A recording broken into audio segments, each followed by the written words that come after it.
ପିଲାମାନେ ଆଶା କରୁଛି ସମସ୍ତେ ଖୁବ୍ ଭଲରେ ଥିବ। ତେବେ ଆଜି ଆମେ ଆଲୋଚନା କରିବା ଷଷ୍ଠ ଶ୍ରେଣୀର ଏକ ନୂଆ କବିତା ଜନ୍ମଭୂମି।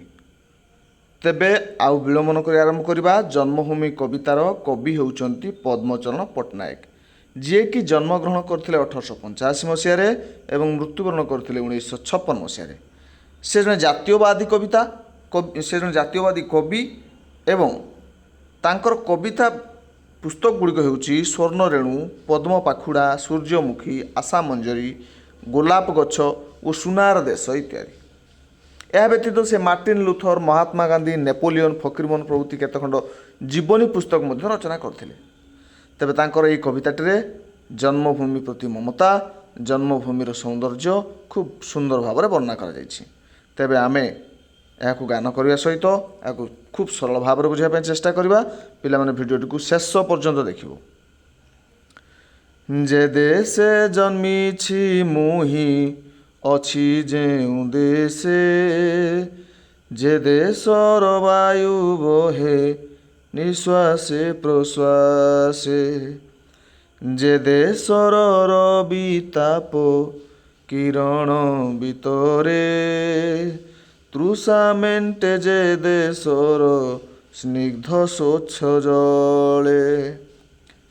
ଯେଉଁ ଦେଶର ମୋର ଜନ୍ମ ହୋଇଛି, ଦେଶେ ଏଠି ସପ୍ତମ ବିଭକ୍ତି ହେଇଛି। ଦେଶରେ ଜନ୍ମିଛି ମୁହିଁ, ମୁଁ ଜନ୍ମ ହେଇଛି। ଯେଉଁ ଦେଶରେ ମୁଁ ଅଛି, ଯେ ଦେଶର ବାୟୁ ମୋର ନିଶ୍ୱାସ ପ୍ରଶ୍ୱାସରେ ଗତି କରୁଛି। ଯେଉଁ ନିଶ୍ୱାସ ପ୍ରଶ୍ୱାସ ପାଇଁ ମୁଁ ଜୀବନ ଧାରଣ କରିଛି, ମୁଁ ବଞ୍ଚିବାରେ ମୋତେ ସହାୟକ ହୋଇଛି ଯେଉଁ ନିଶ୍ୱାସ ପ୍ରଶ୍ୱାସ, ସେ ନିଶ୍ୱାସ ପ୍ରଶ୍ୱାସର ବାୟୁ ଆସୁଛି କେଉଁଠୁ? ପିଲାମାନେ ସେଇ ଦେଶ ଭିତରୁ। ଯେ ଦେଶର ରବି ତାପ କିରଣ ଭିତରେ, ଯେଉଁ ଦେଶର ରବି ସୂର୍ଯ୍ୟ, ତପନ, ସବିତା, ବିକର୍ତ୍ତନ, ଦିବାକର, ଦିନକର ଏସବୁ ହେଉଛି ରବିର ପ୍ରତିଶବ୍ଦ, ମନେ ରଖିବେ ପିଲାମାନେ। ଯେଉଁ ଦେଶର ରବି ତାପ କିରଣ ଭିତରେ ତାର କିରଣକୁ ବାଣ୍ଟି ଦିଏ, ତୃଷା ମେଣ୍ଟେ, ଯେ ଦେଶର ସ୍ନିଗ୍ଧ ସ୍ୱଚ୍ଛ ଜଳେ।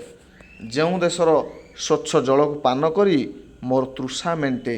ତୃଷା ଅର୍ଥ ପିଲାମାନେ କ'ଣରେ? ଶୋଷ। ତେବେ ସେଇ ଦେଶ ମୋର ଜନ୍ମଭୂମି। ଯାର ଫଳ ଶସ୍ୟ କରେ ଜୀବନ ଧାରଣ, ଯାର ବକ୍ଷେ ସଦା ସୁଖେ କରେ ବିଚରଣ, ସେଇ ମୋର ଜନ୍ମଭୂମି ଜନନୀ ସମାନ, ଧରା ତଳେ କାହିଁ ଅଛି ତା ସମାନ ସ୍ଥାନ। ଯାହାର ଫଳ ଶସ୍ୟ ଆହାର କରିକି ମୁଁ ଜୀବନ ଧାରଣ କରେ, ଯାହାର ଛାତିରେ ବକ୍ଷରେ ସଦା ଅର୍ଥ ସବୁବେଳେ ମୁଁ ସୁଖରେ ବିଚରଣ କରେ, ବୁଲିଥାଏ, ଖେଳିଥାଏ, ଦୌଡ଼ିଥାଏ, ଯାହାରି ଛାତି ଉପରେ, ଯିଏ କେବେ ନା ବୋଲି କହେ ନାହିଁ, ଯିଏ କେବେ ବାରଣ କରେ ନାହିଁ, ପ୍ରତିବାଦ କରେ ନାହିଁ, ବରଂ ଖୁସିରେ ସେ ଆମକୁ କୋଳେଇ ନିଏ, ସେଇ ମୋର ଜନ୍ମଭୂମି ଜନନୀ ସମାନ। ସେ ହିଁ ହେଉଛି ମୋର ଜନ୍ମଭୂମି ଆଉ ମୋର ଜନନୀ ସହିତ ସମାନ, ମୋର ମା ସହିତ ସମାନ। ଧରା ତଳେ, ଏ ପୃଥିବୀ ତଳେ କାହିଁ ଅଛି ତା ସମାନ ସ୍ଥାନ, କେଉଁଠି ତା ଭଳି ଆଉ ସମାନ ସ୍ଥାନ, ଏତେ ଉତ୍ତୀର୍ଣ୍ଣ ସ୍ତରକୁ ଉଠିଥିବା ମୋର ମା ଭଳି ପ୍ରିୟ ସ୍ଥାନ ଆଉ କାହିଁ ନାହିଁ।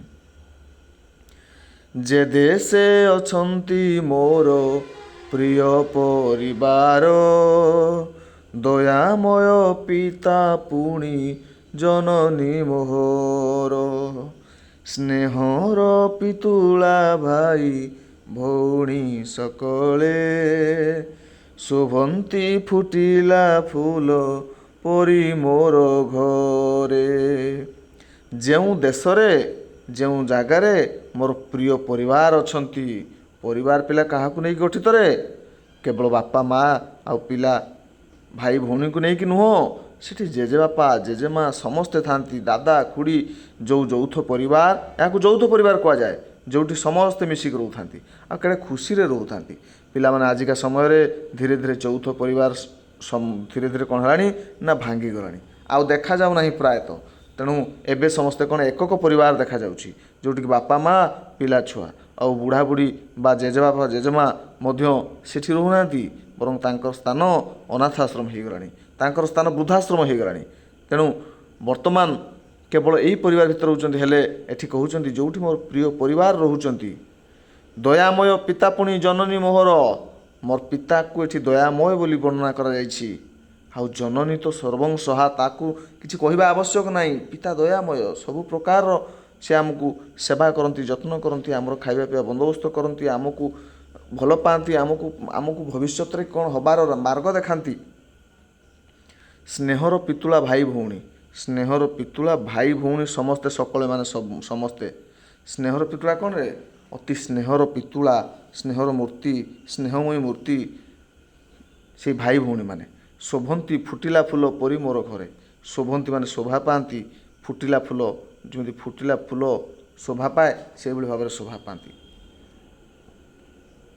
जे देशे खेलर साथी प्रिय बंधुगण साजी रहिचंती जेन्हे नंदन कानन सेही मोर जन्मभूमि जननी समान धरा तले काहीं अछि ता समान स्थान जो देश में मोर खेलर साथी मु जा सहित खेले प्रिय बंधुगण समस्ते अछंती साजी रहिचंती जेने नंदन कानन जेमिति नंदन कानन जेमिति सुंदर फूल बगीचा सेमिति मो चारि चतुर्पार्श्व से माने साजिक रहिचंती आमे समस्ते मिसिकी खेलु बुलु जोठी जो स्थान रे सेही मोर जन्मभूमि जननी समान सेही मोर जन्मभूमि मोर मार समान धरा तले कहीं अच्छी ता समान स्थान ता भाया स्थान आउ धरा तले कौटी अच्छी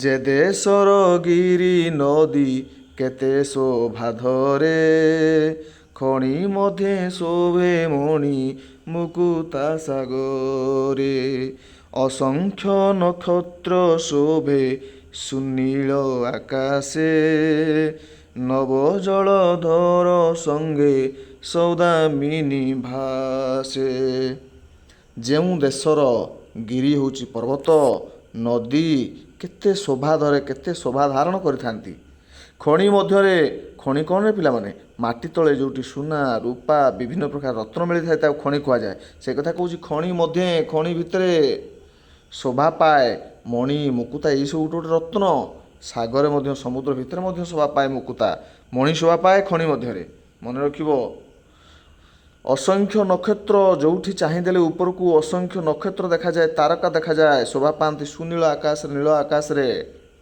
नव जलधर संगे सौदामिनी भासे नव जलधर माने नुआ नुआ जलधर होती मेघ मेघखंड माने नुआ नुआ मेघखंड मान सृष्टि की भासी जाउथांती ता संगे सौदामिनी मध्य भासी जाती सौदामिनी एठी बिजुली बिजुली मध्य भासी उठे चकचक चकचक कर भासी उठे जे देश कानने शोभे केते तोरा फूल कल कंठे गाए गीत विहंगम कूल सेई मोर जन्मभूमि जननी समान धरा तले काहीं अछि ता समान स्थान जो देशर कानन रे बण रे कौन हुए केते तोरा फूल केते प्रकार फूल सब शोभा पाए कलकंठे गाए गीत विहंगम कूल विहंगम माने पक्षी चढ़ई है खग ये माने सब कौन करती सुंदर कलकंठ स्वर कंठर गीत गाती आउ कौन हुए से ही हूँ मोर जन्मभूमि जार जननी समान से जन्मभूमि जा समान स्थान आउ कौटी भी धरा तले नहीं